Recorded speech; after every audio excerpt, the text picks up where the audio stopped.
Ahoy Grifters! Welcome back to the Grift Co channel and another installment of the Dora project.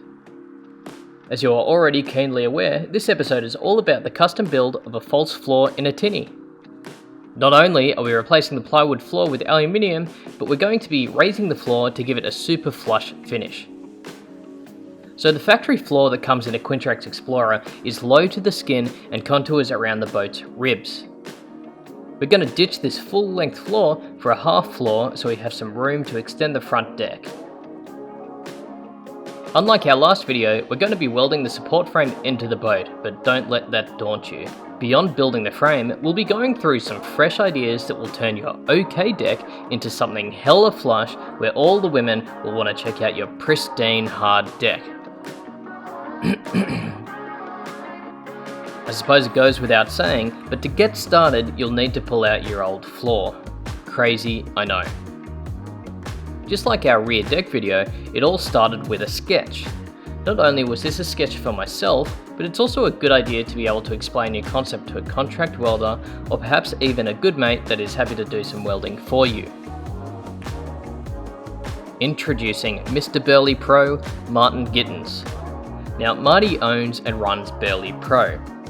If you haven't caught up with what Burly Pro does, let me quickly explain. Burly Pro is a Melbourne-based company that specialises in high-quality accessories for kayaks, fish finders and storage. I'm using their Lowrance fish finders and their side bros for quick access storage. Anyway, back to the build. Marty is a kind friend who selflessly put himself on the line to weld in some elevated floor trusses. 40 by 20 by 30mm U-channel was used to create the trusses, and they're the same size as what was originally in the floor. The goal was to elevate the floor high enough so to cover the ribs entirely. The spans were then supported by two vertical sections on opposing sides of the truss to reduce twisting and bowing. Though I had originally planned to remove the factory trusses, we opted to weld directly to it as it was 47 degrees Celsius and we just needed to get it done.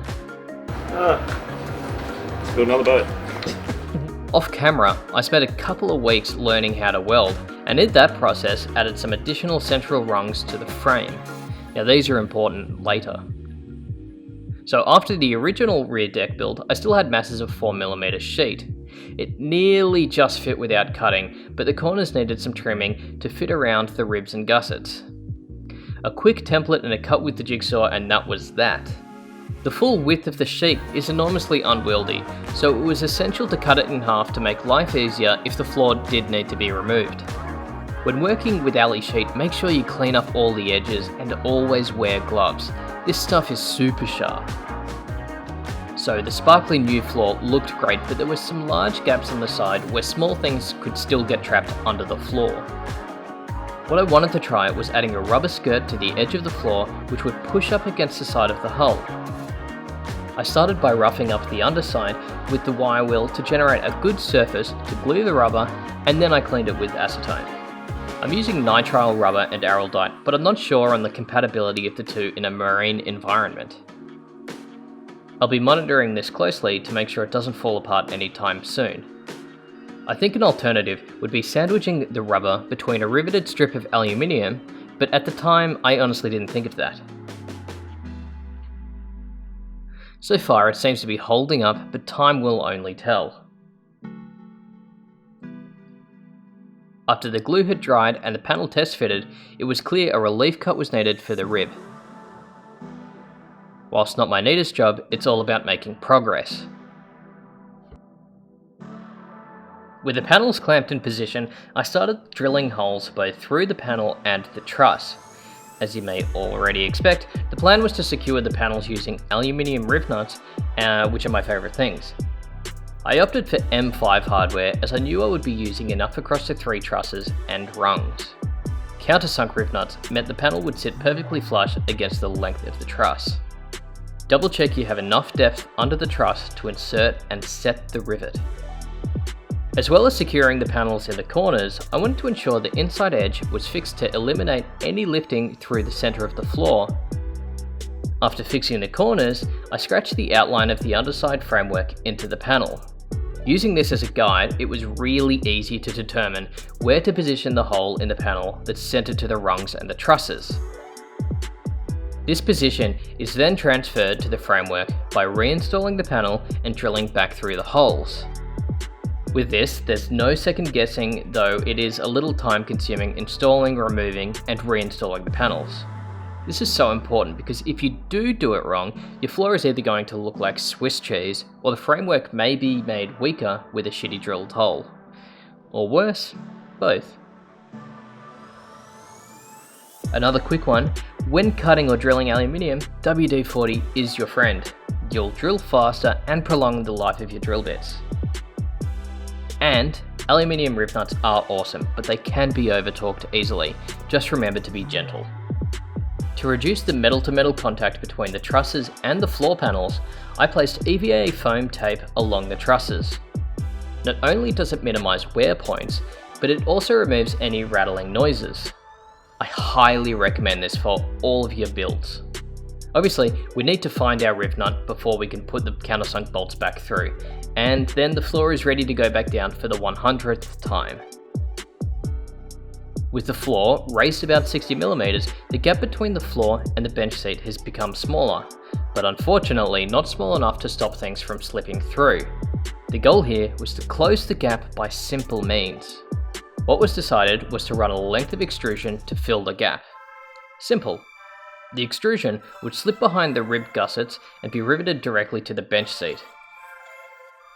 A little manhandling was required to make room for the extrusion.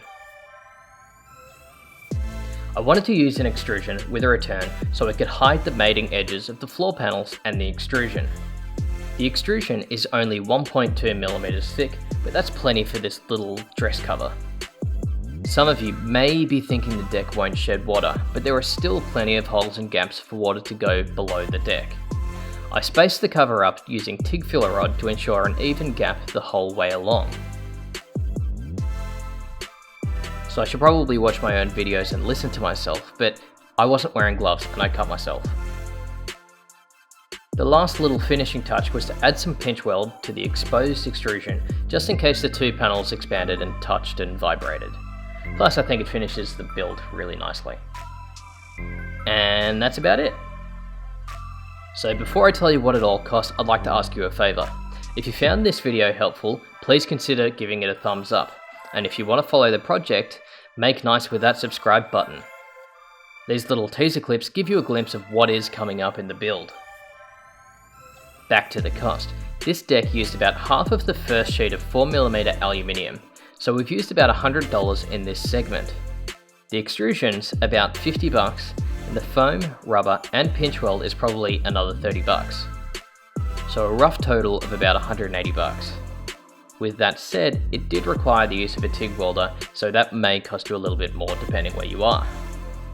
Some other quick thoughts, I decided not to use the space underneath for storage, but to add additional flotation foam.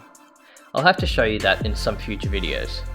As I said in the previous videos, the plan for the deck is to still cover it in EVA foam decking, and it's close to the time to pull that trigger. I'm personally in love with this alley floor so far. It feels great underfoot without feeling spongy, and it's really easy to remove if I need to clean out underneath. I hope this inspires you with your builds. Thanks for sticking around, and I look forward to chatting to you in the next video. See ya!